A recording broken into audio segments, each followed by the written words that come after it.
Chapter 5. It was on a dreary night of November that I beheld the accomplishment of my toils. With an anxiety that almost amounted to agony, I collected the instruments of life around me, that I might infuse a spark of being into the lifeless thing that lay at my feet. It was already 1 a.m. The rain pattered dismally against the panes, and my candle was nearly burnt out, when, by the glimmer of the half-extinguished light, I saw the dull yellow eye of the creature open. It breathed hard, and the convulsive motion agitated its limbs. How can I describe my emotions in this catastrophe? Or how delineate the wretch whom with such infinite pains and care I had endeavored to form? His limbs were in proportion, and I had selected his features as beautiful. Beautiful.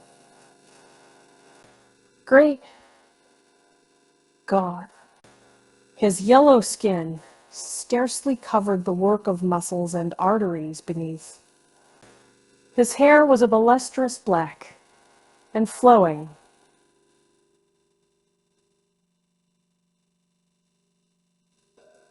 His teeth of a pearly whiteness. But these luxuriances only formed a more horrid contrast with his watery eyes, that seemed almost of the same color as the dun-white sockets in which they were set, his shriveled complexion and straight black lips. The different accidents of life are not so changeable as the feelings of human nature. I had worked hard for nearly 2 years for the sole purpose of infusing life into an inanimate body. For this, I had deprived myself of rest and health. I had desired it with an ardor that far exceeded moderation. But now that I had finished, the beauty of the dream vanished, and breathless horror and disgust filled my heart.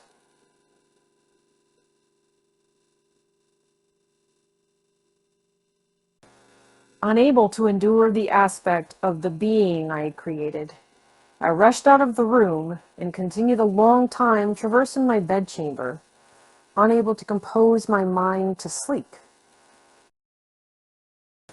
At length lassitude succeeded to the tumult I had before endured, and I threw myself on the bed in my clothes, endeavoring to seek a few moments of forgetfulness. But it was in vain. I slept indeed, but I was disturbed by the wildest dreams.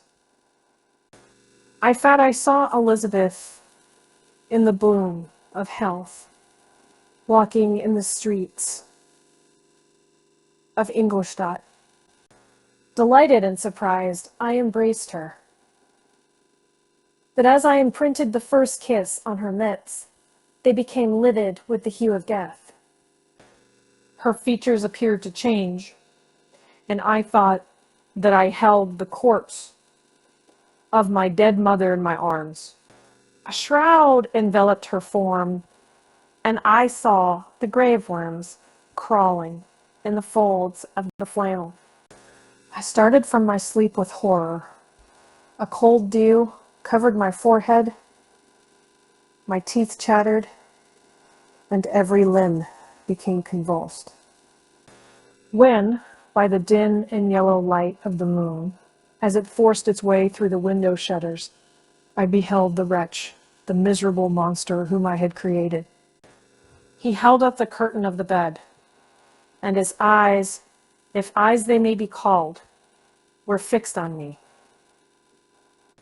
His jaws opened, and he muttered some inarticulate sounds, while a grin wrinkled his cheeks. He might have spoken, but I did not hear. One hand was stretched out, seemingly to detain me, but I escaped and rushed downstairs. I took refuge in The courtyard belonging to the house, which I inhabited while I remained during the rest of the night. Walking up and down in the greatest agitation, listening attentively, catching and fearing each sound, as if it were to announce the approach of the demoniacal corpse to which I had so miserably given life. Oh! No mortal could support the horror of that countenance. A mummy again, endued with animation, could not be so hideous as that wretch. I had gazed on him while unfinished. He was evilly then, but when those muscles and joints were rendered capable of motion, it became a thing such as even Dante could not have conceived. I passed the night wretchedly. Sometimes my pulse beat so quickly and hardly that I felt the palpitation of every artery. At others, I nearly sank to the ground through languor and extreme weakness. Mingled with this horror, I felt the bitterness of disappointment. Dreams that had been my food and pleasant rest for so long a space were now become a hell to me. And the change was so rapid, the overthrow so complete.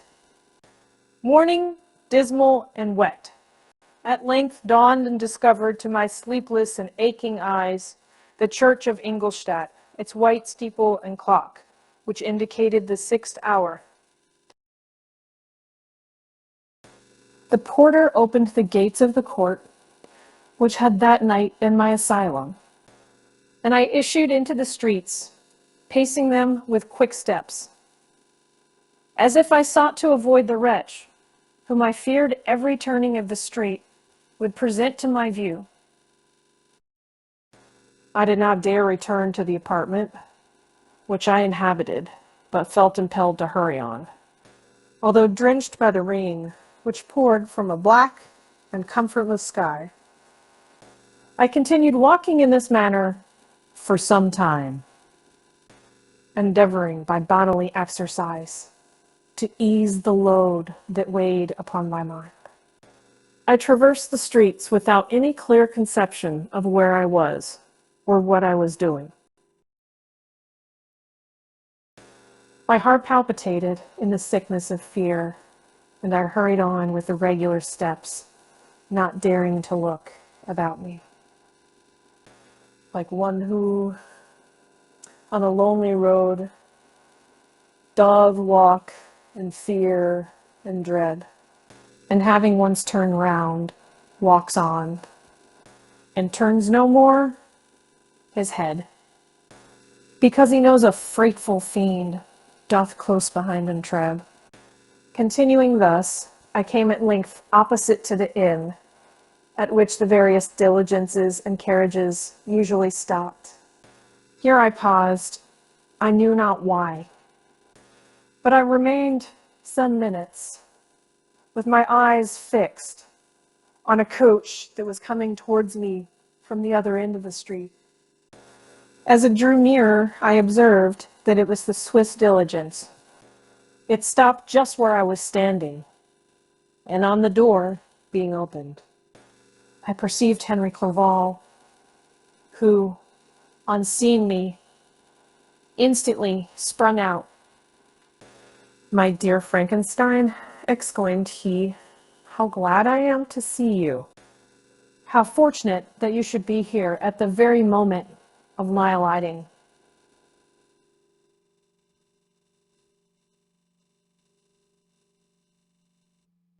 Nothing could equal my delight on seeing Clerval.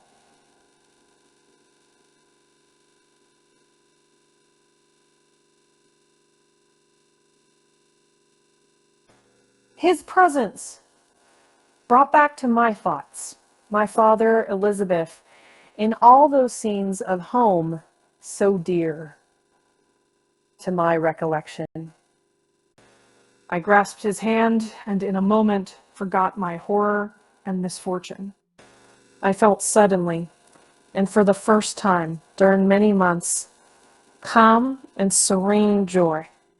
I welcomed my friend, therefore, in the most cordial manner, and we walked towards my college.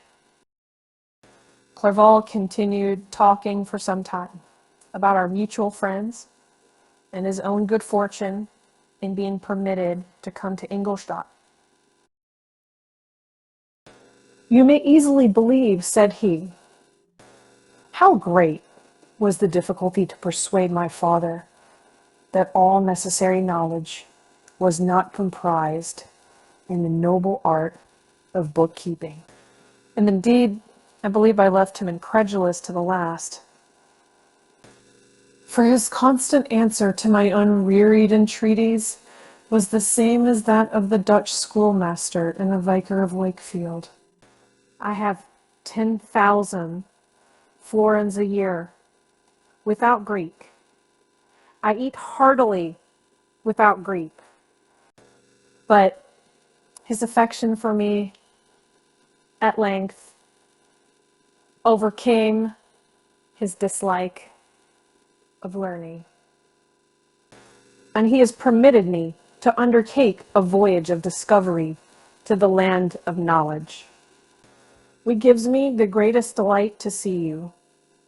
But tell me how you left my father, brothers, and Elizabeth. Very well and very happy, only a little uneasy that they hear from you so seldom. By the by, I mean to lecture you a little upon their account myself. But my dear Frankenstein, continued he, stopping short and gazing full in my face, I did not before remark how very ill you appear. So thin and pale. You look as if you had been watching for several nights. You have guessed right. I have lately been so deeply engaged in one occupation that I have not allowed myself sufficient rest, as you see. But I sincerely hope, that all these employments are now at an end, and that I am at length free. I trembled excessively. I could not endure to think of, and far less to allude to, the occurrences of the preceding night. I walked with a quick pace, and we soon arrived at my college. I then reflected, and the thought made me shiver, that the creature whom I had left in my apartment might still be there, alive and walking about.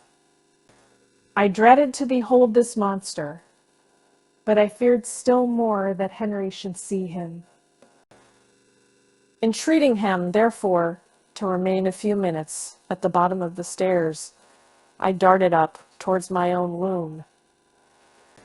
My hand was already on the lock of the door before I recollected myself. I then paused, and a cold shivering came over me. I threw the door forcibly open, as children are accustomed to do, when they expect a specter to stand in, waiting for them on the other side. But nothing appeared. I stepped fearfully in. The apartment was empty, and my bedroom was also freed from its hideous guest. I could hardly believe that so great a good fortune, but when I became assured that my enemy had indeed fled, I clapped my hands for joy and ran down to Clerval. We ascended into my room, and the servant presently brought breakfast. But I was unable to contain myself. It was not joy only that possessed me. I felt my flesh tingle with excessive sensitiveness, and my pulse beat rapidly. I was unable to remain for a single instant in the same place. I jumped over the chairs, clapped my hands, and laughed aloud. Clerval at first attributed my unusual spirits to joy on his arrival. But when he observed me more attentively, he saw a wildness in my eyes for which he could not account, and my loud, unrestrained, heartless laughter frightened and astonished him. "My dear Victor," cried he, "what, for God's sake, is the matter? Do not laugh in that manner. How ill you are! What is the cause of all this?" "Do not ask me," cried I, putting my hands before my eyes, for I thought I saw the dreaded spectre glide into the room. "He can tell." "Oh, save me! Save me!" I imagined that the monster seized me. I struggled furiously and fell down in a fit. I was poor Clerval. What must have been his feelings? A meeting, which he anticipated with such joy, so strangely turned to bitterness.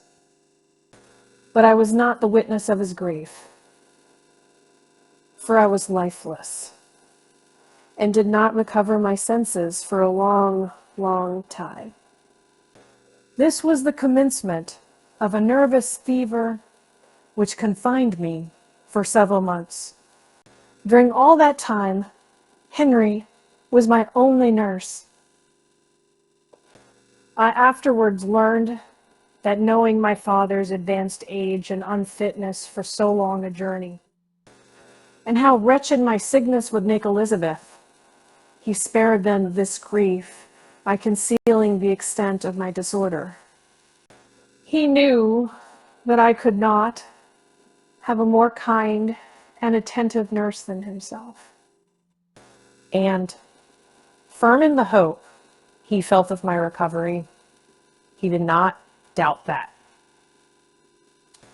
Instead of doing harm, he performed the kindest action that he could towards them. But I was in reality very ill, and surely nothing but the unbounded and unremitting attentions of my friend could have restored me to life. The form of the monster on whom I had bestowed existence was forever before my eyes, and I raved incessantly concerning him. Doubtless my words surprised Henry. He at first believed them to be the wanderings of my disturbed imagination, but the pertinacity with which I continually recurred to the same subject persuaded him that my disorder indeed owed its origin to some uncommon and terrible event. By very slow degrees, and with frequent relapses that alarmed and grieved my friend, I recovered. I remember the first time I became capable of observing outward objects with any kind of pleasure. I perceived that the fallen leaves had disappeared, and that the young buds were shooting forth from the trees that shaded my window. It was a divine spring, and the season contributed greatly to my convalescence. I felt also sentiments of joy and affection revive in my bosom. My gloom disappeared, and in a short time I became as cheerful as before I was attacked by the fatal passion. "Dearest Clerval," exclaimed I, "how kind, how very good you are to me. This whole winter, instead of being spent in study, as you promised yourself, has been consumed in my sick room. How shall I ever repay you? I feel the greatest remorse for the disappointment of which I have been the occasion, but you will forgive me.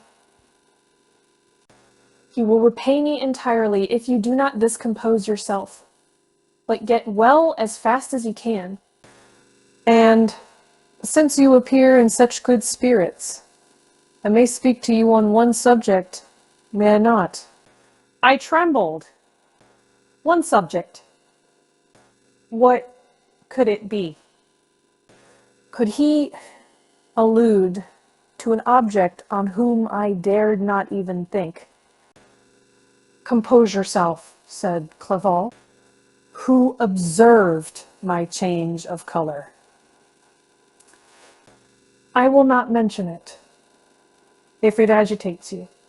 But your father and cousin would be very happy if they received a letter from you in your own handwriting.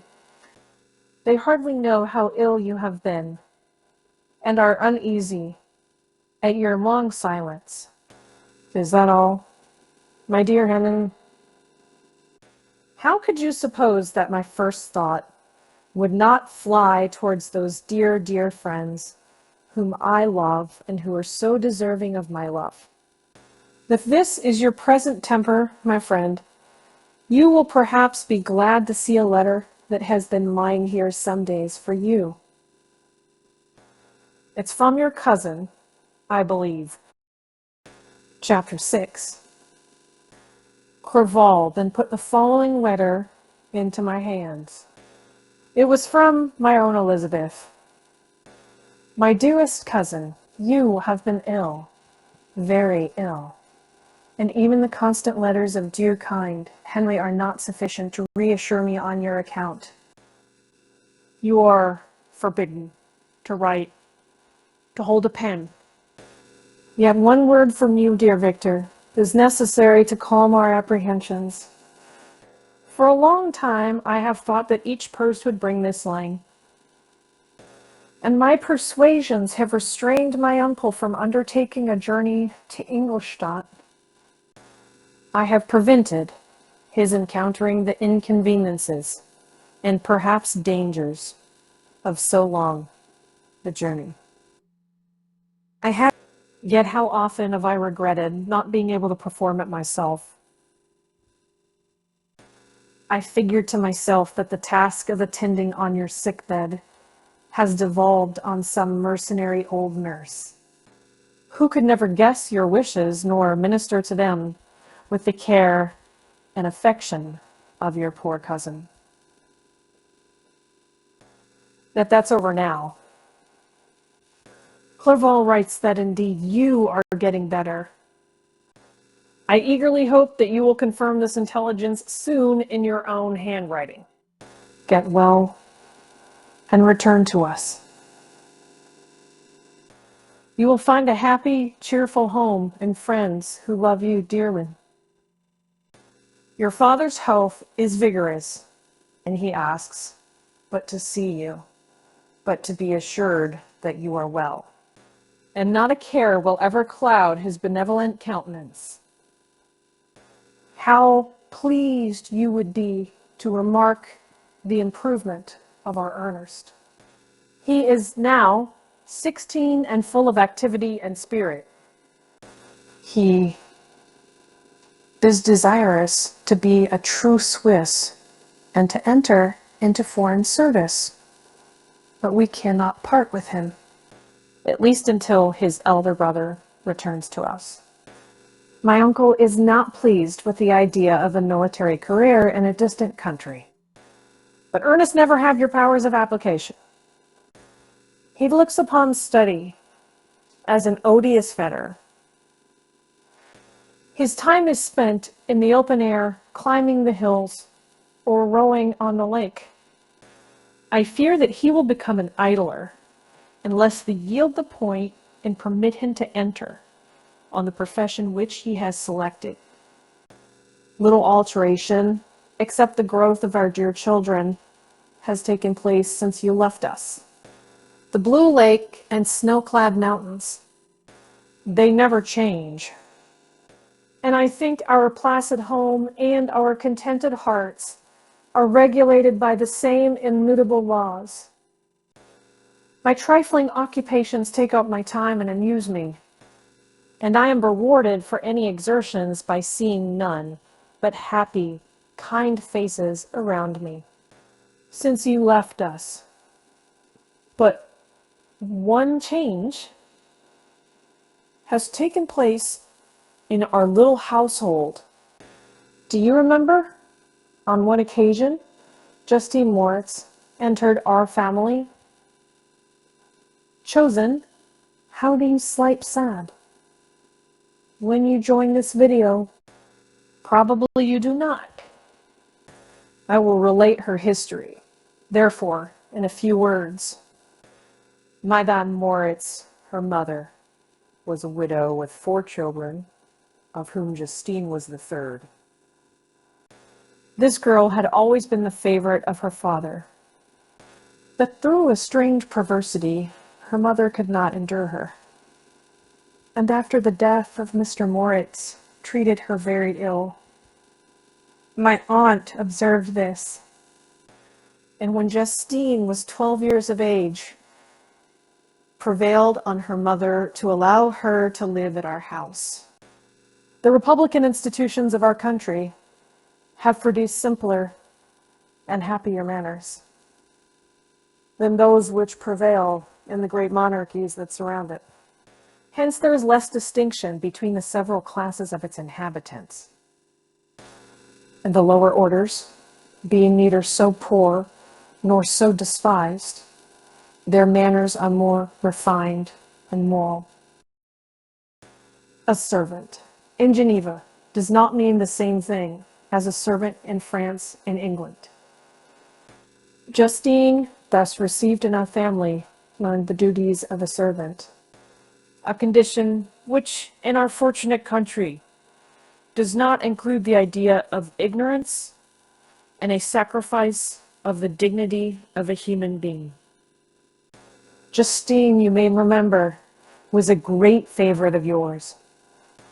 And I recollect you once remarked that if you were in an ill humor, one glance from Justine could dissipate it, for the same reason that Ariosto gives concerning the beauty of Angelica. She looked so frank-hearted and happy. My aunt conceived a great attachment for her, by which she was induced to give her an education superior to that which she had at first intended. This benefit was fully repaid. Justine was the most grateful little creature in the world. I didn't mean that she made many professions. I never heard one pass her lips. But you could see by her eyes that she almost adored her protectors. Although her disposition was gay and in many respects inconsiderate, yet she paid the greatest attention to every gesture of my aunt. She thought her the model of all excellence and endeavored to imitate her phraseology and manners, so that even now she often reminds me of her. When my dearest aunt died, everyone was too much occupied in their own grief to notice poor Justine, who had attended her during her illness with the most anxious affection.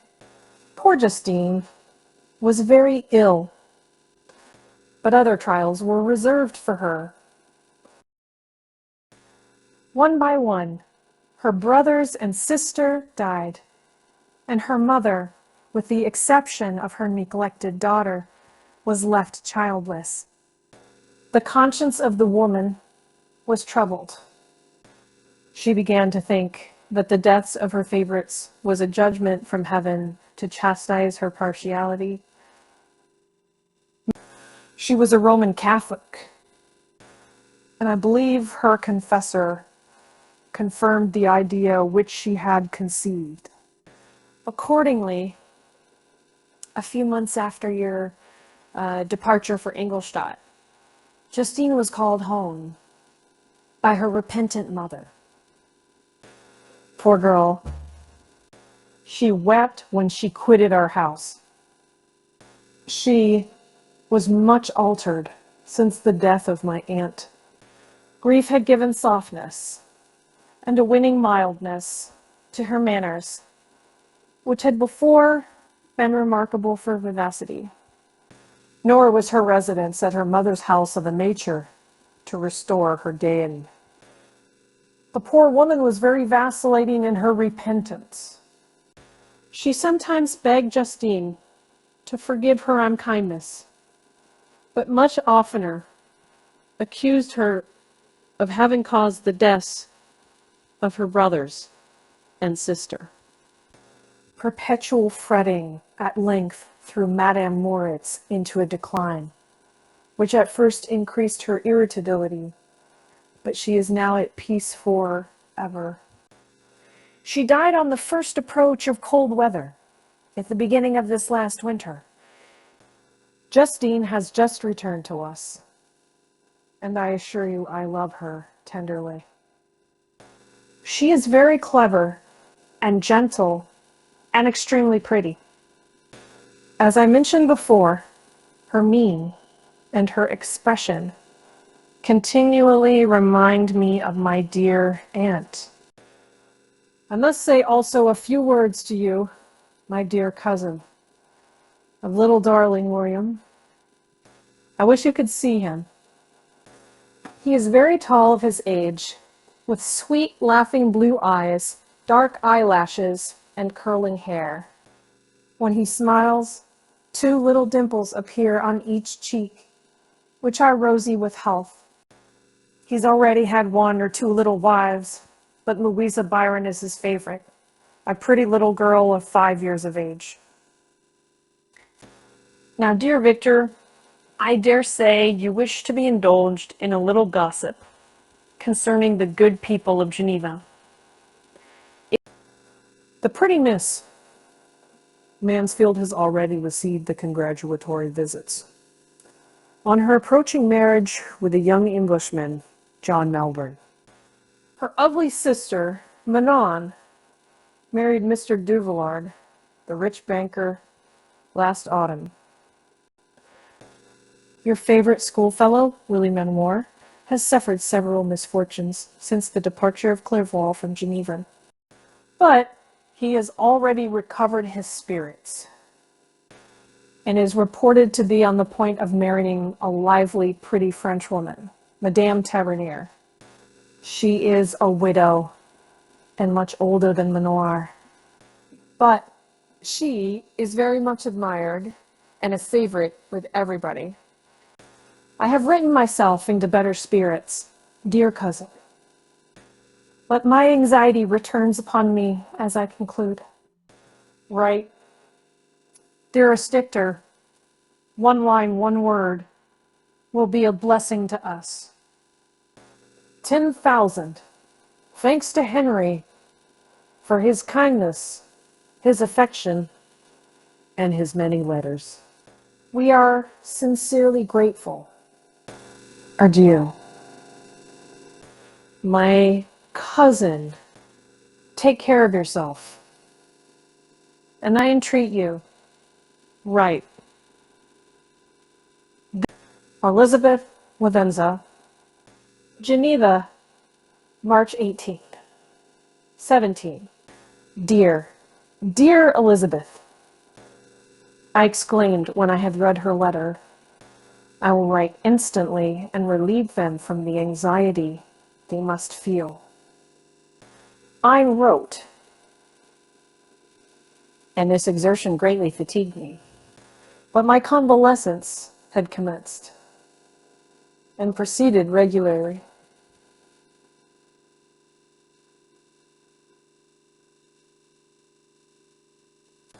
In another fortnight, I was able to leave my chamber. One of my first duties on my recovery was to introduce Clerval to the several professors of the university. In doing this, I underwent a kind of rough usage, ill befitting the wounds that my mind had sustained. Ever since the fatal night, the end of my labors, and the beginning of my misfortunes, I had conceived a violent antipathy even to the name of natural philosophy. When I was otherwise quite restored to health, the sight of a chemical instrument would renew all the agony of my nervous symptoms. Henry saw this and had removed all my apparatus from my view. He had also changed my apartment, for he perceived that I had acquired a dislike for the room, which had previously been my laboratory. But these cares of Clerval were made of no avail. When I visited the professors, Mr. Waldman inflicted torture when he praised, with kindness and warmth, the astonishing progress I had made in the sciences.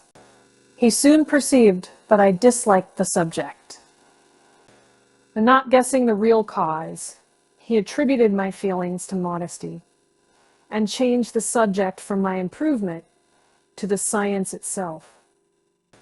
With the desire, as I evidently saw, of drawing me out. What could I do? He meant to please, and he tormented me.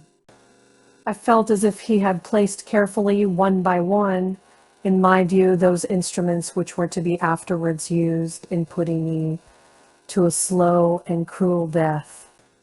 I writhed under his words, yet dared not exhibit the pain I felt. Clerval, whose eyes and feelings were always quick in discerning the sensations of others, declined the subject, alleging in excuse his total ignorance. And the conversation took a more general turn. I thanked my friend from my heart, but I did not speak. I saw plainly that he was surprised, but he never attempted to draw my secret from me. And although I loved him with a mixture of affection and reverence that knew no bounds, yet I could never persuade myself to confide in him that event which was so often present to my recollection, but which I feared the detail to another would only impress more deeply.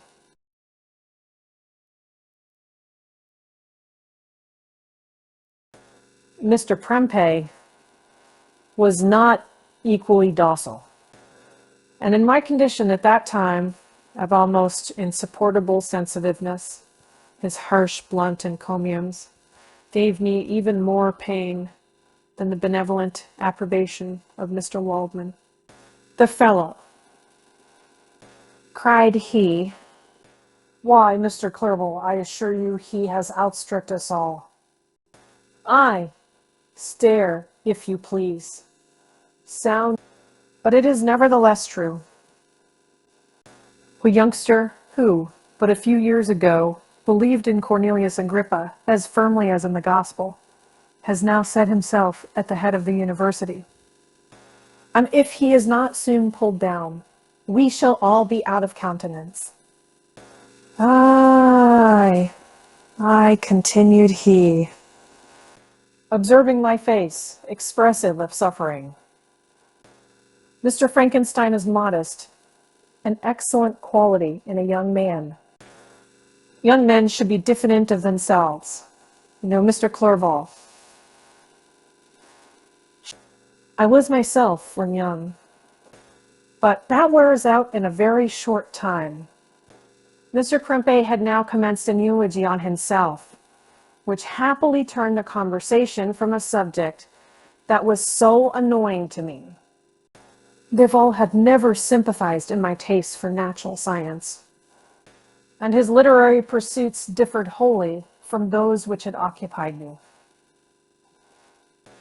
He came to the university with the design of making himself complete master of the Oriental languages, and thus he should open a field for the plan of life he had marked out for himself.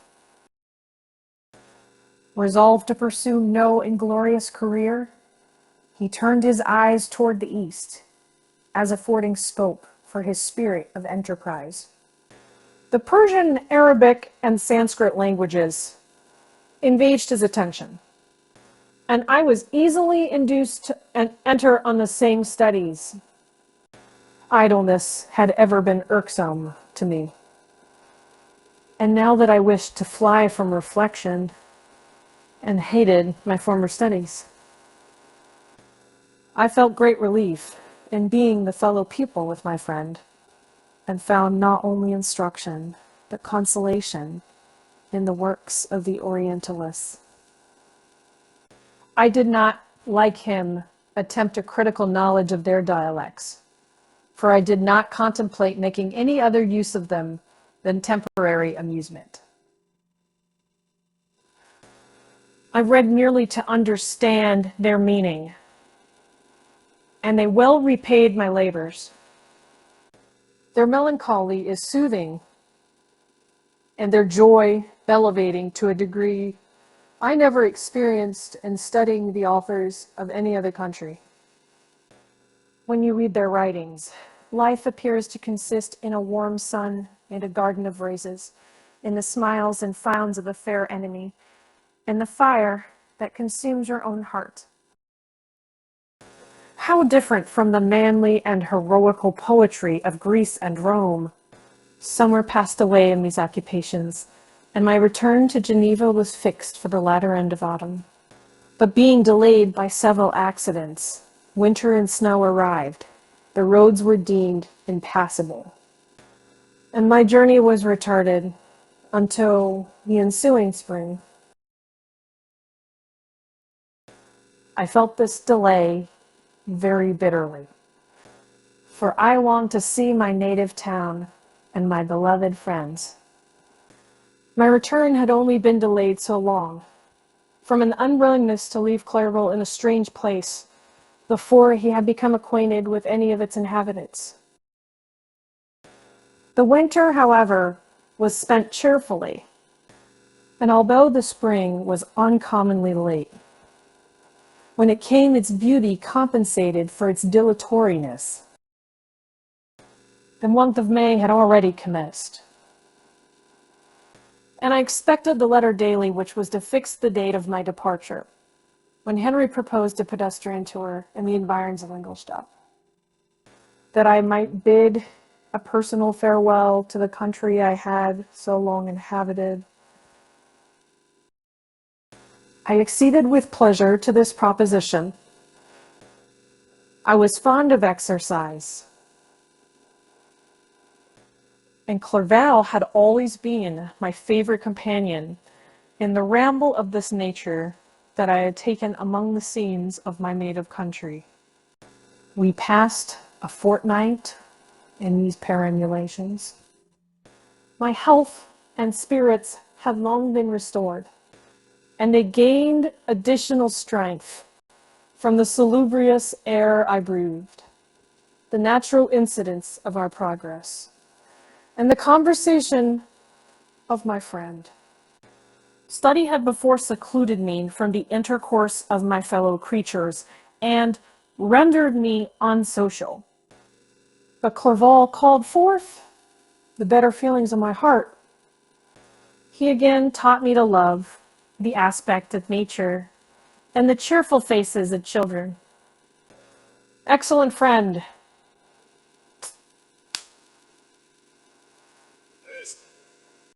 how sincerely you did love me and endeavor to elevate my mind until it was on a level with your own. A selfish pursuit had cramped and narrowed me until your gentleness and affection warmed and opened my senses, and I became the same happy creature who a few years ago loved and beloved by all, had no sorrow or care. When happy inanimate nature had the power of bestowing on me the most delightful sensations, a serene sky and verdant fields filled me with ecstasy. The present season was indeed divine. The flowers of spring bloomed in the hedges, while those of summer were already in bud. I was undisturbed by thoughts which during the preceding year had pressed upon me, notwithstanding my endeavors to throw them off, with an invincible burden. Henry rejoiced in my gaiety, and sincerely sympathized in my feelings. He exerted himself to amuse me, while he expressed the sensations that filled his soul. The resources of his mind on this occasion were truly astonishing. His conversation was full of imagination, and very often, in imitation of the Persian and Arabic writers, he invented tales of wonderful fancy and passion. At other times, he repeated my favorite poems or drew me out into arguments, which he supported with great ingenuity. We returned to our college on a Sunday afternoon. The peasants were dancing, and everyone we met appeared gay and happy. My own spirits were high, and I bounded along with feelings of unbridled joy and hilarity. Chapter 7. On my return, I found the following letter from my father.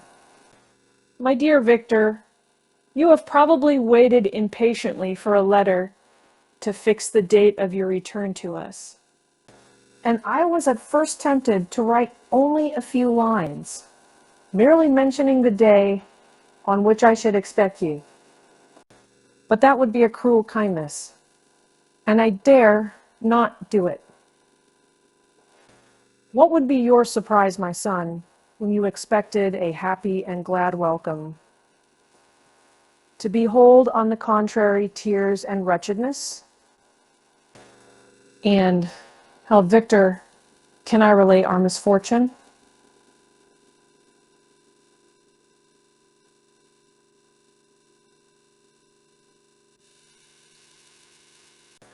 Absence cannot have rendered you callous to our joys and griefs.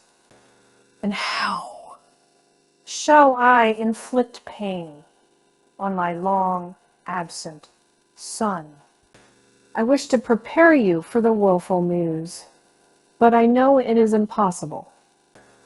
Even now your eye skims over the page to seek the words which are to convey to you the horrible tidings. William is dead, that sweet child whose smiles delighted and warmed my heart, who was so gentle, yet so gay. Victor, he is murdered. I will not attempt to console you, but will simply relate a sort of the sample of the transaction. Last Thursday, May 7th, I, my niece, and your two brothers went to walk in Plain Palais. The evening was warm and serene, and we prolonged our walk farther than usual. It was already dusk before we thought of returning. And then we discovered that William and Ernest, who had gone on before, were not to be found. We accordingly rested on a seat until they should return. Presently Ernest came and inquired if we had seen his brother. He said that he had been playing with him, that William had run away to hide himself, and that he vainly sought for him, and afterwards waited for a long time, but that he did not return. This account rather alarmed us, and we continued to search for him until night fell, when Elizabeth conjectured that he might have returned to the house. He was not there. We returned again with torches. For I could not rest when I thought that my sweet boy had lost himself and was exposed to all the damps and dews of night. Elizabeth also suffered extreme anguish. About 5 in the morning, I discovered my lovely boy, whom the night before I had seen blooming and active in health, stretched on the grass, livid and motionless. The print of the murderer's finger was on his neck. He was conveyed home, and the anguish that was visible in my countenance betrayed the secret to Elizabeth. She was very earnest to see the corpse. At first, I attempted to prevent her, but she persisted, and entering the room where it lay, hastily examined the neck of the victim, and clasping her hands, exclaimed, "Oh, God! I have murdered my darling child." She fainted and was restored with extreme difficulty. When she again lived, it was only to weep and sigh. She told me that that same evening William had teased her to let him wear a very valuable miniature that she possessed of your mother. This picture is gone, and was doubtless the temptation which urged the murderer to the deed. We have no trace of him at present, although our exertions to discover him are unremitted. But they will not restore my beloved William. Come, dearest Victor, you alone can console Elizabeth. She weeps continually and accuses herself unjustly as the cause of his death. Her words pierce my heart. We are all unhappy. But will not that be an additional motive for you, my son, to return and be our comforter? Your dear mother. Alas, Victor, I now say, thank God she did not live to witness the cruel, miserable death of her youngest darling. Come, Victor. Not brooding thoughts of vengeance against the assassin, but with feelings of peace and gentleness that will heal instead of festering the wounds of our minds. Enter the house of mourning, my friend, but with kindness and affection for those who love you, and not with hatred for your enemies. Your affectionate and afflicted father, Alphonse Frankenstein. Geneva, May 12th. Clerval, who had watched my countenance as I read this letter, was surprised to observe the despair that succeeded the joy at first expressed on receiving you from my friends. I threw the letter on the table and covered my face with my hands.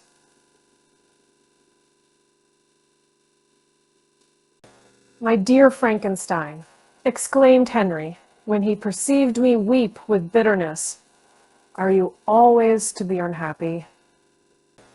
My dear friend, what has happened? I motioned him to take up the letter while I walked up and down the room in the extremest agitation. Tears also gushed from the eyes of Clerval as he read the account of my misfortune. I can offer you no consolation, my friend, said he. Your disaster is irreparable. What do you intend to do? To go instantly to Geneva. Come with me, Henry, to order the horses. During our walk, Clerval endeavored to say a few words of consolation. He could only express his heartfelt sympathy. Poor William, said he, dear lovely child, he now sleeps with his angel mother. Who but had seen him bright and joyous in his young beauty, but must weep over his untimely loss. To die so miserably, to feel the murderer's grasp. How much more a murdered that could destroy radiant innocence. Poor little fellow. One only consolation, heavily his friends mourn and weep, but he is at rest. The pang is over. His sufferings are at an end forever. A sod covers his gentle form, and he knows no pain. He can no longer be a subject for pity. You must reserve that for his miserable survivors. Clerval spoke thus as we hurried through the streets. The words impressed themselves on my mind, and I remembered them afterwards in solitude. For now, as soon as the horses arrived, I hurried into a cabriolet and bade farewell to my friend. My journey was very melancholy. At first I wished to hurry on, for I longed to console and sympathize with my loved and sorrowing friends. But when I drew near my native town, I slackened my progress. I could hardly sustain the multitude of feelings that crowded into my mind. I passed through scenes familiar to my youth, but which I had not seen for nearly 6 years. How altered everything might be during that time. One sudden and desolating change had taken place. But 1,000 little circumstances might have by degrees worked other alterations, which, although they were done more tranquilly, might not be the less decisive. Fear overcame me.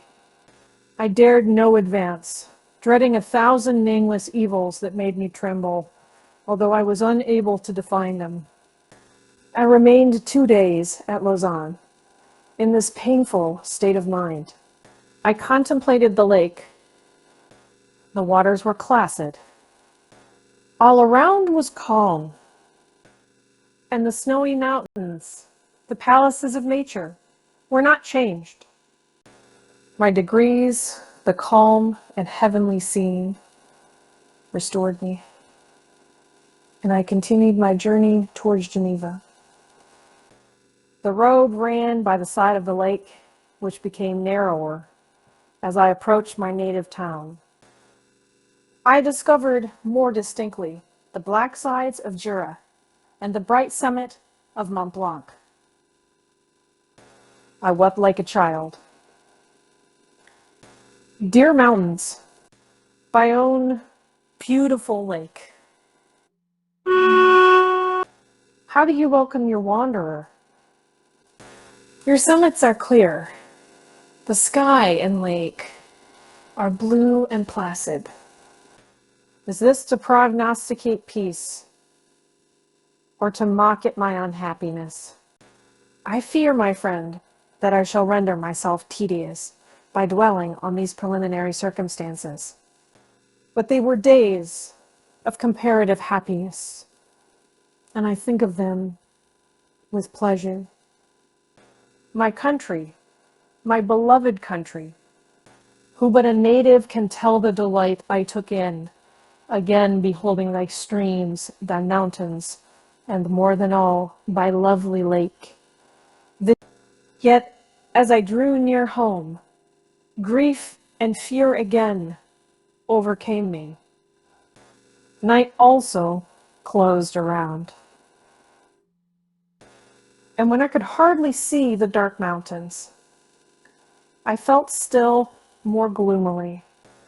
The picture appeared a vast and dim scene of evil, and I foresaw obscurely that I was destined to become the most wretched of human beings.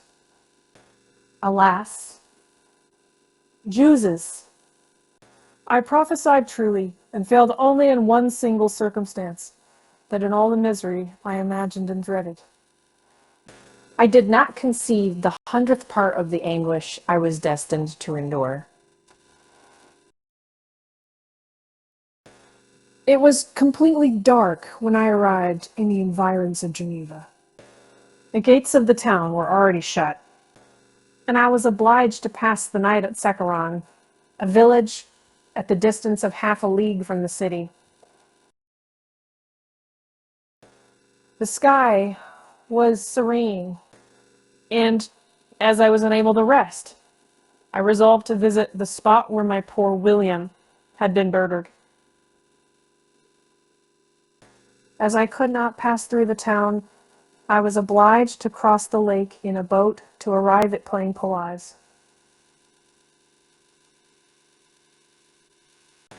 During this short voyage, I saw the lightning playing on the summit of Mont Blanc in the most beautiful figures.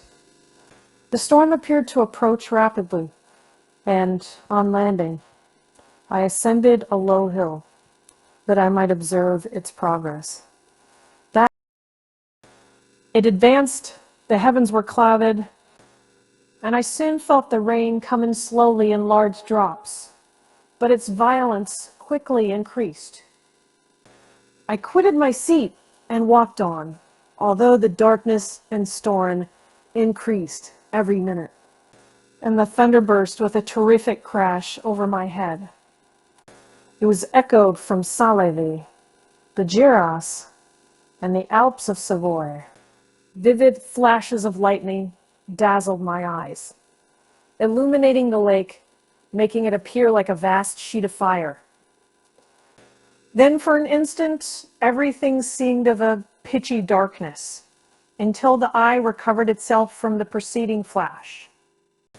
The storm, as is often the case in Switzerland, appeared at once in various parts of the heavens. The most violent storm hung exactly north of the town, over the part of the lake, which lies between the promontory of Belrive and the village of Capet. Another storm enlightened Jura with faint flashes, and another darkened and sometimes disclosed the Mole, a peaked mountain to the east of the lake. While I watched the tempest, so beautiful yet terrific, I wandered on with a hasty step. This noble war in the sky elevated my spirits. I clasped my hands and exclaimed aloud, "William, dear angel, this is thy funeral, this thy dirge." As I said these words, I perceived in the gloom a figure which stole from behind a clump of trees near me. I stood fixed, gazing intently. I could not be mistaken. A flash of lightning illuminated the object and discovered its shape plainly to me. Its gigantic stature and the deformity of its aspect more hideous than belongs to humanity instantly informed me that it was the wretch, the filthy demon, to whom I had given life. What did he bear? Could he be, I shuddered at the conception, the murderer of my brother? No sooner did that idea cross my imagination than I became convinced of its truth. My teeth chattered, and I was forced to lean against a tree for support. The figure passed me quickly, and I lost it in the gloom. Nothing in human shape could have destroyed the fair child. He was the murderer. I could not doubt it. The mere presence of the idea was an irresistible proof of the fact. I thought of pursuing the devil, but it would have been in vain, for another flash discovered him to me hanging among the rocks of the nearly perpendicular ascent of Moselev, a hill that bounds Plain Palais on the south. He soon reached the summit and disappeared. I remained motionless. The thunder ceased, but the rain still continued, and the scene was enveloped in impenetrable darkness. I revolved in my mind the events which I had until now sought to forget, the whole train of my progress toward the creation. The appearance of the works of my own hands at my bedside. Its departure. 2 years had now nearly elapsed since the night on which he first received life. And was this his first crime? Alas! I had turned loose into the world, a depraved wretch whose delight was in carnage and misery. Had he not murdered my brother? No one can conceive the anguish I suffered during the remainder of the night, which I spent, cold and wet, in the open air. But I did not feel the inconvenience of the weather. My imagination was busy in scenes of evil and despair. I considered the being whom I have cast among mankind. and endowed with the will and power to effect purposes of horror, such as the deed which he had now done, nearly in the light of my own vampire. My own spirit let loose from the grave and forced to destroy all that was dear to me. Day dawned, and I directed my steps towards the town. The gates were open, and I hastened to my father's house. My first thought was to discover what I knew of the murderer and cause instant pursuit to be made. But I paused when I reflected on the story that I had to tell. A being whom I myself had formed and endued with life had met me at midnight among the precipices of an inaccessible mountain. I remembered also the nervous fever with which I had been seized just at the time that I dated my creation, and which would give an air of delirium to a tale otherwise so utterly improbable. I well knew that if any other had communicated such a relation to me, I should have looked upon it as the ravings of insanity. Besides, the strange nature of the animal would elude all pursuit, even if I were so far credited as to persuade my relatives to commence it. And then of what use would be pursuit? Who could arrest a creature capable of scaling the overhanging sides of Mont Salève?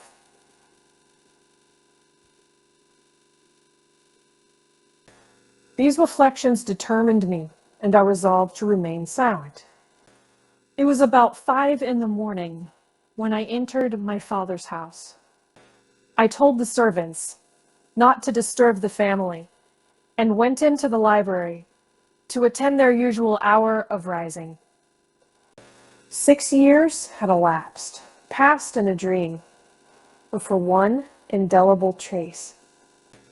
And I stood in the same place where I had last embraced my father before my departure for Ingolstadt. Beloved and venerable parent, he still remained to me. I gazed on the picture of my mother, which stood over the mantelpiece. It was an historical subject, painted at my father's desire, and represented Caroline Beaufort in an agony of despair, kneeling by the coffin of her dead father.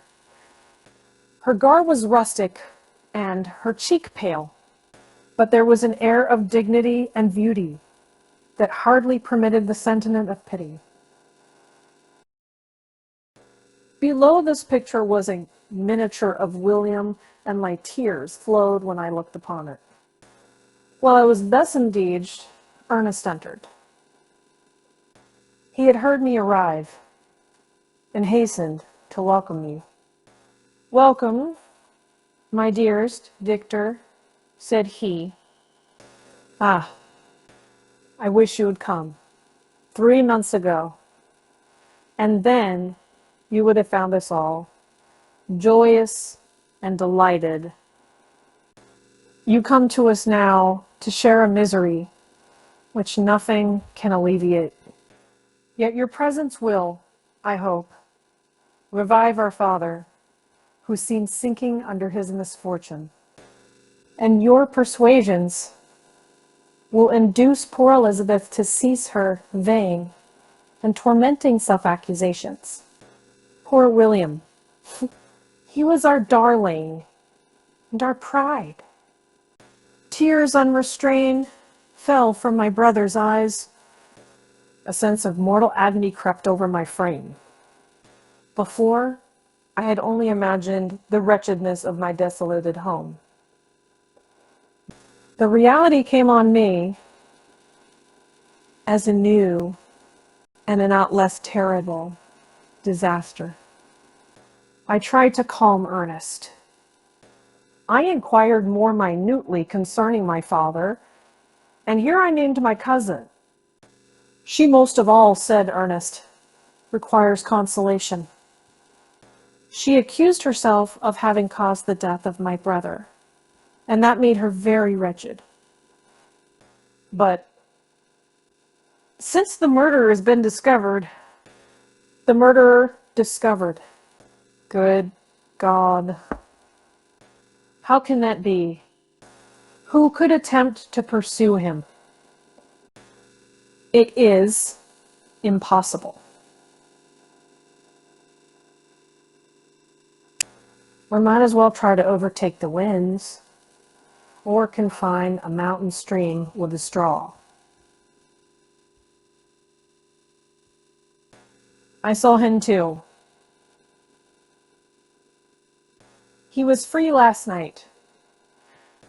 I do not know what you mean, replied my brother, in accents of wonder. But to us, the discovery we have made completes our misery. No one would believe it at first. And even now, Elizabeth will not be convinced, notwithstanding all the evidence. Indeed, who would credit that Justine Moritz, who was so amiable and fond of all the family, could suddenly become so capable of so frightful, so appalling a crime? Justine Moritz, poor girl, is she the accused? But it is wrongfully. Everyone knows that. No one believes it, surely, Ernest. No one did it first. But several circumstances came out, but have almost forced conviction upon us. And her own behavior has been so confused as to add to the evidence of facts a weight that, I fear, leaves no hope for doubt.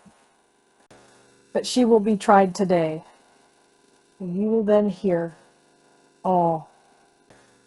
He then related that the morning on which the murder of poor William had been discovered, Justine had been taken ill and confined to her bed for several days.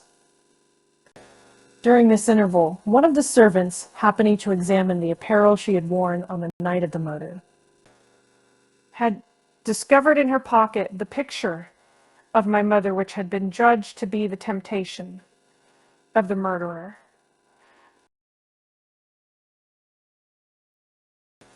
The servant instantly showed it to one of the others, who, without saying a word to any of the family, went to a magistrate.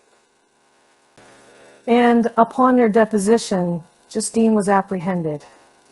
On being charged with the fact, the poor girl confirmed the suspicion, in a great measure, by her extreme confusion of manner.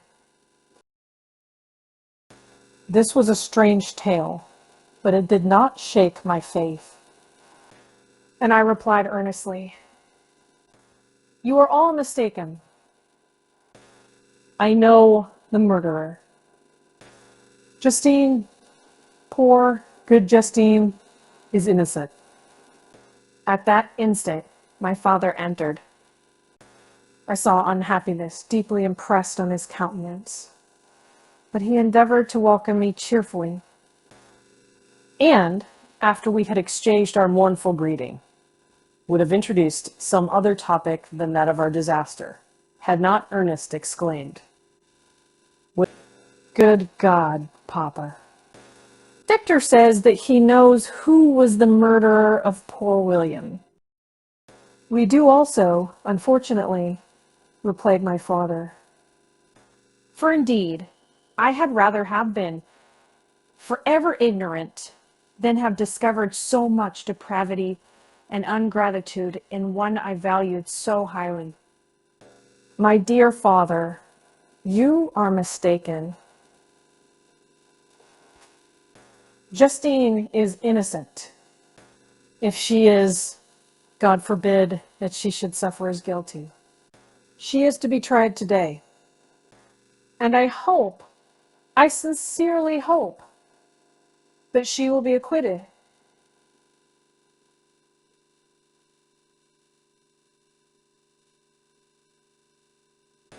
This speech calmed me. I was firmly convinced in my own mind that Justine, and indeed every human being, was guiltless of this murder. I had no fear, therefore, that any circumstantial evidence could be brought forward strong enough to convict her. My tale was not one to announce publicly. Its astounding horror would be looked upon as madness by the vulgar. Did anyone indeed exist except I, the Creator, who would believe, unless his senses convinced him, in the existence of the living monument of presumption and rash ignorance which I had let loose upon the world? We were soon joined by Elizabeth. Time had altered her since I last beheld her. It had endowed her with loveliness surpassing the beauty of her childish years. There was the same candor, the same vivacity, but it was allied to an expression more full of sensibility and intellect. She welcomed me with the greatest affection. "Your arrival, my dear cousin," said she, "fills me with hope. You perhaps will find some means to justify my poor, guiltless Justine."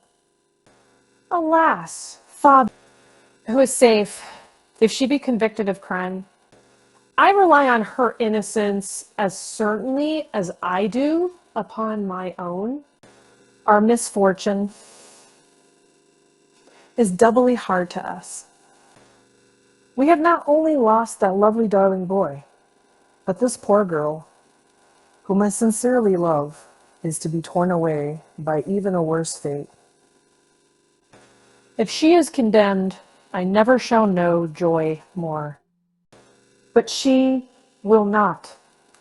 I am sure she will not. And then I shall be happy again, even after the sad death of my little William. She is innocent, my Elizabeth, said I, and that shall be proved. Fear nothing, but let your spirits be cheered by the assurance of her acquittal. How kind and generous you are. Everyone else believes in her guilt, and that made me wretched, for I knew that it was impossible to see everyone else prejudiced and so deadly. A manner rendered me hopeless and despairing. She wept. "Dearest niece," said my father, "dry your tears. If she is, as you believe, innocent, rely on the justice of our laws and the activity with which I shall prevent the slightest shadow of partiality." Chapter 8. We passed a few sad hours until 11 o'clock, when the trial was to commence. My father and the rest of the family being obliged to attend as witnesses, I accompanied them to the court. During the whole of this wretched mockery of justice, I suffered living torture. It was to be decided whether the result of my curiosity and lawless devices would cause the death of two of my fellow beings. One a smiling babe full of innocence and joy, the other far more dreadfully murdered, with every aggravation of infamy that can make the murder memorable in horror. Justine also was a girl of merit and possessed qualities which promised to render her life happy. Now, all was to be obliterated in an ignominious grave, and I the cause. 1,000 times, rather, would I have confessed myself guilty of the crime ascribed to Justine, but I was absent when it was committed, and such a declaration would have been considered as the ravings of a madman, and would not have exculpated her who suffered through me. The appearance of Justine was calm. She was dressed in mourning, and her countenance, always engaging, was rendered by the solemnity of her feelings, exquisitely beautiful. Yet she appeared confident in innocence and did not tremble, although gazed on and execrated by thousands. For all the kindness which her beauty might otherwise have excited was obliterated in the minds of the spectators by the imagination of the enormity she was supposed to have committed. She was tranquil, yet her tranquility was evidently constrained. And as her confusion had before been adduced as a proof of her guilt, she worked up her mind to an appearance of courage. When she entered the court, she threw her eyes round it and quickly discovered where we were seated. A tear seemed to dim her eye when she saw us, but she quickly recovered herself, and a look of sorrowful affection seemed to attest her utter guiltlessness. The trial began, and after the advocate against her had stated the charge, several witnesses were called. Several strange facts combined against her, which might have staggered anyone who had not such proof of her innocence as I had. She had been out the whole of the night on which the murder had been committed, and towards morning had been perceived by a market woman not far from the spot where the body of the murdered child had been afterwards found. The woman asked her what she did there, but she looked very strangely and only returned a confused and unintelligible answer. She returned to the house about 8 o'clock, and when one inquired where she had passed the night, she replied that she had been looking for the child and demanded earnestly if anything had been heard concerning him. When shown the body, she fell into violent hysterics and kept her bed for several days. The picture was then produced, which the servant had found in her pocket, and when Elizabeth, in a faltering voice, proved that it was the same she had placed round his neck, Justine was called on for her defense.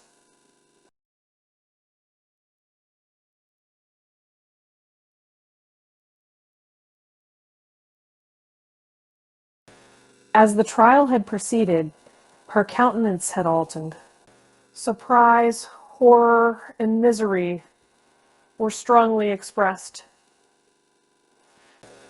Sometimes she struggled with her tears, but when she was desired to plead, she collected her powers and spoke in an audible, although variable voice. God knows, she said, how entirely I am innocent. But I do not pretend that my protestations should acquit you. I rest my innocence on a plain and simple explanation of the facts which have been adduced against me. And I hope the character I have always borne will incline my judges to a favorable interpretation where any circumstance appears doubtful or suspicious.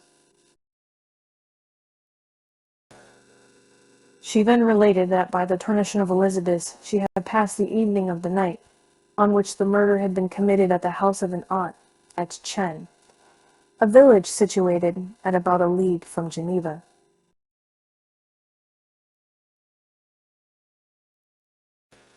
On her return, at about 9 o'clock, she met a man who asked her if she had seen anything of the child who was lost.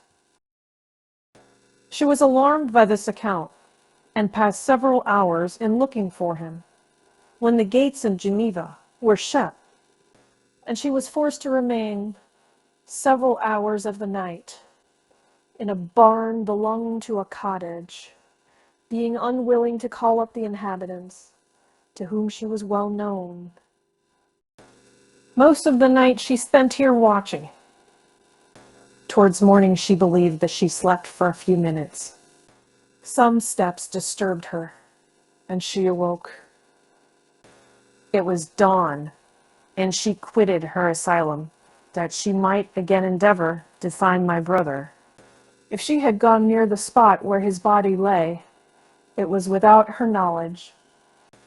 But she had been bewildered when questioned by the market woman, was not surprising, since she had passed a sleepless night, and the fate of poor William was yet uncertain.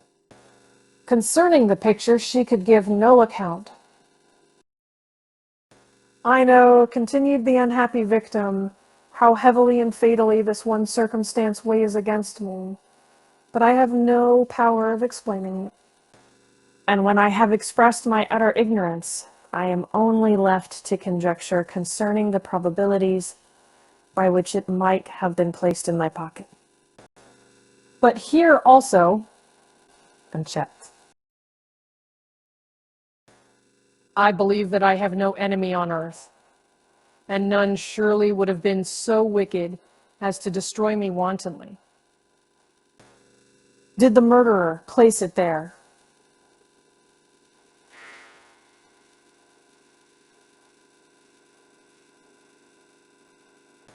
I know of no opportunity afforded him for so doing. Or, if I had, why should he have stolen the jewel to part with it again so soon? I commit my cause to the justice of my judges, yet I see no room for hope.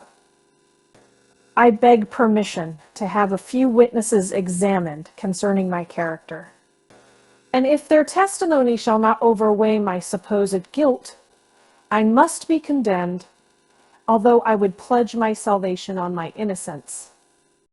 Several witnesses were called who had known her for many years, and they spoke well of her. But fear and hatred of the crime of which these supposed her guilty rendered them timorous and unwilling to come forward. Elizabeth saw even this last resource, her excellent dispositions and irreproachable conduct, about to fail the accused, when, although violently agitated, she desired permission to address the court. I am, said she, the cousin of the unhappy child who was murdered, or rather his sister. For I was educated by and have lived with his parents ever since, and even long before his birth. It may therefore be judged indecent in me to come forward on this occasion. But when I see a fellow creature about to perish through the cowardice of her pretended friends, I wish to be allowed to speak, that I may say what I know of her character. I am well acquainted with the accused. I have lived in the same house with her, at one time for 5, and at another for nearly 2 years. During all that period, she appeared to me the most amiable and benevolent of human creatures. She nursed Madame Frankenstein, my aunt, in her last illness, with the greatest affection and care, and afterwards attended her own mother during a tedious illness, in a manner that excited the admiration of all who knew her, after which she again lived in my uncle's house, where she was beloved by all the family. She was warmly attached to the child who is now dead, and acted towards him like a most affectionate mother.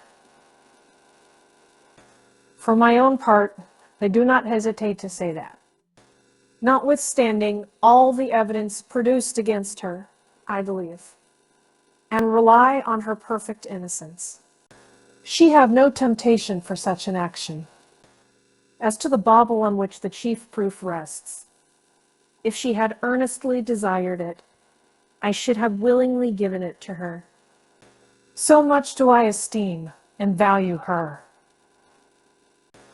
A murmur of approbation followed Elizabeth's simple and powerful appeal.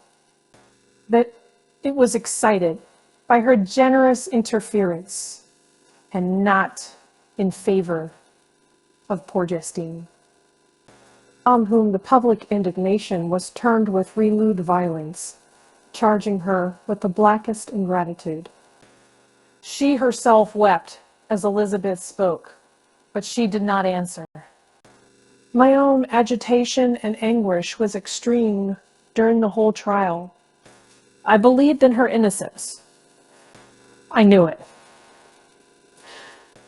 Could the Daman who had, I did not for a minute doubt, murdered my brother, also in his hellish sport, have betrayed the innocent to death and ignominy?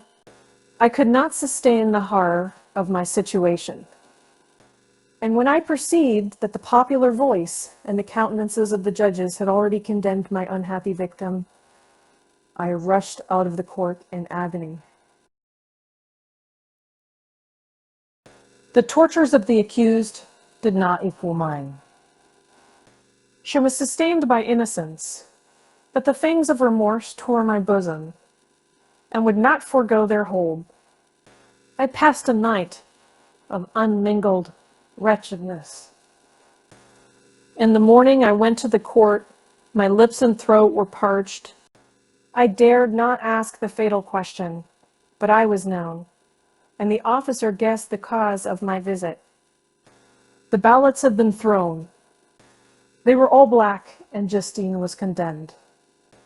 I cannot pretend to describe what I then felt.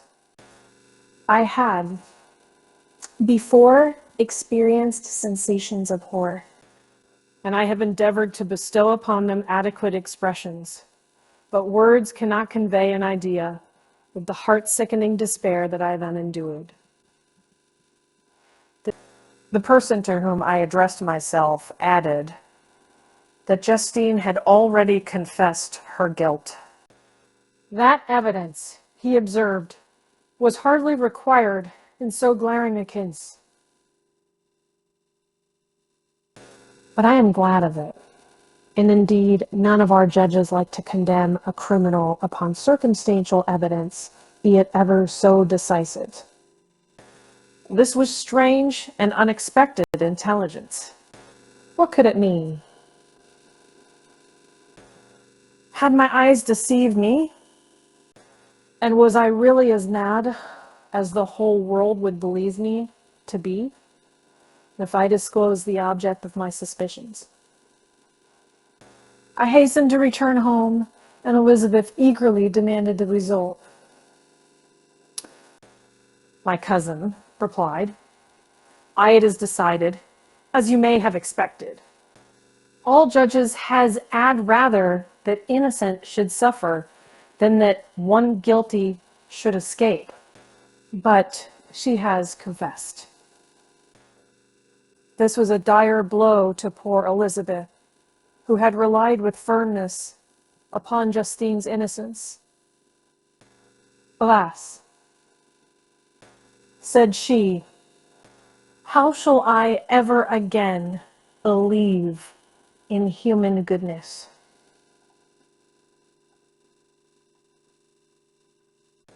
Justine, whom I loved and esteemed as my sister, how could she put on those smiles of innocence only to betray? Her mild eyes seemed incapable of any severity or guile, and yet she has committed a murder. Soon after, we heard that the poor victim had expressed a desire to see my cousin. My father wished her not to go, but said that he left it to her own judgment and feelings to decide. "Yes," said Elizabeth, "I will go, although she is guilty. And you, Victor, shall accompany me. I cannot go alone." The idea of this visit was torture to me, yet I could not refuse. We entered the gloomy prison chamber and beheld Justine, sitting on some straw at the farther end. Her hands were manacled, and her head rested on her knees. She rose on seeing us enter, And when we were left alone with her, she threw herself at the feet of Elizabeth, weeping, bittered. My cousin wept also. "Oh, Justine," said she, "why did you rob me of my last consolation? I relied on your innocence, and although I was then very wretched, I was not so miserable as I am now. And do you also believe that I am so very, very wicked? Do you also join with my enemies to crush me, to condemn me as a murderer?" Her voice was suffocated with sobs. "Rise, my poor girl," said Elizabeth. "Why do you kneel? If you are innocent, and not one of your enemies, I believed you guiltless, notwithstanding every evidence, until I heard that you had yourself declared your guilt. That report, you say, is false. And be assured, dear Justine, that nothing can shake my confidence in you for a moment, but your own confession." I did confess. That I confessed a lie. I confessed that I might obtain absolution. But now that falsehood lies heavier at my heart than all my other sins. The God of heaven forgive me. Ever since I was condemned, my confessor has besieged me. He threatened and menaced until I almost began to think that I was the monster that he said I was. He threatened excommunication and hellfire in my last moments if I continued obdurate. Dear lady, I have none to support me. All looked on me as a wretch doomed to ignominy and perdition. What could I do? In an evil hour, I subscribed to a lie, and now only am I truly miserable. She paused, weeping, and then continued. I thought with horror, my sweet lady, that you should believe your Justine, whom your blessed aunt had so highly honored, and whom you loved, was a creature capable of a crime, which none but the devil himself could have perpetrated. Dear William, dearest blessed child, I soon shall see you again in heaven, where we shall all be happy. And that consoles me, going as I am, to suffer ignominy and death. Oh, Justine, forgive me for having for one moment distrusted you. Why did you confess? But do not mourn, dear girl. Do not fear. I will proclaim. I will prove your innocence. I will melt the stony hearts of your enemies by my tears and prayers. You shall not die. You, my playfellow, my companion, my sister, perish on the scaffold. Woo! No, I never could survive so horrible a misfortune. Justine shook her head mournfully. I do not fear to die, she said. That pang is past. God raises my weakness and gives me courage to endure the worst. I leave a sad and bitter world. And if you remember me and think of me as of one unjustly condemned, I am resigned to the fate awaiting me. Learn from me, dear lady, to submit in patience to the will of heaven. During this conversation, I had retired to a corner of the prison room where I could conceal the horrid anguish that possessed me. Despair. Who dared talk of that? The poor victim who on the morrow was to pass the awful boundary between life and death felt not, as I did, such deep and bitter agony. I gnashed my teeth and ground them together, uttering a groan that came from my inmost soul. Justine started. When she saw who it was, she approached me and said, "Dear sir, you are very kind to visit me. You, I hope, do not believe that I am guilty?"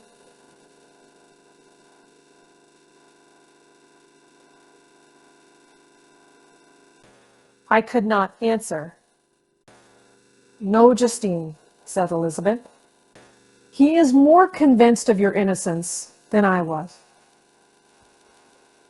For even when he heard that you had confessed, he did not credit it. I truly thank him. In these last moments, I feel the sincerest gratitude towards those who think of me with kindness. How sweet is the affection of others to such a wretch as I am. It removes more than half my misfortune, and I feel as if I could die in peace, now that my innocence is acknowledged by you, dear lady, and your cousin." Thus, the poor sufferer tried to comfort others and herself. She indeed gained the resignation she desired. But I, the true murderer, felt the never-dying worm alive in my bosom, which allowed of no hope or consolation. Elizabeth also wept and was unhappy, but hers also was the misery of innocence, which like a cloud that passes over the fair moon, for a while hides, but cannot tarnish its brightness. Anguish and despair had penetrated into the core of my heart. I bore a hell within me, which nothing could extinguish. We stayed several hours with Justine, and it was with great difficulty that Elizabeth could tear herself away. "I wish," cried she, "that I were to die with you. I cannot live in this world of misery." Justine assumed an air of cheerfulness, while she with difficulty repressed her bitter tears. She embraced Elizabeth and said in a voice of half-suppressed emotion, "Farewell, sweet lady, dearest Elizabeth, my beloved and only friend. May heaven, in its bounty, bless and preserve you. May this be the last misfortune that you will ever suffer. Live and be happy and make others so." And on the morrow, Justine died. Elizabeth's heart-rending eloquence failed to move the judges from their settled conviction in the criminality of the saintly sufferer. My passionate and indignant appeals were lost upon them. And when I received their cold answers and heard the harsh, unfeeling reasoning of these men, my purpose avowal died away on my lips. Thus I might proclaim myself a madman, but not revoke the sentence passed upon my wretched victim. She perished on the scaffold as a murderess. From the tortures of my own heart, I turned to contemplate the deep and voiceless grief of my Elizabeth. This also was my doing, and my father's woe, in the desolation of that lake. So smiling home, all was the work of my thrice accursed hands. You weep, unhappy ones, but these are not your last tears. Again, shall you raise the funeral wail, and the sound of your lamentations shall again and again be heard. Frankenstein, your son, your kinsman, your early, much-loved friend, he who would spend each vital drop of blood for your sakes, who has no thought nor sense of joy, except as it is mirrored also in your dear countenances, who would fill the air with blessings and spend his life in serving me. He bids you weep, to shed countless tears. Happy beyond his hopes, if thus inexorable fate be satisfied.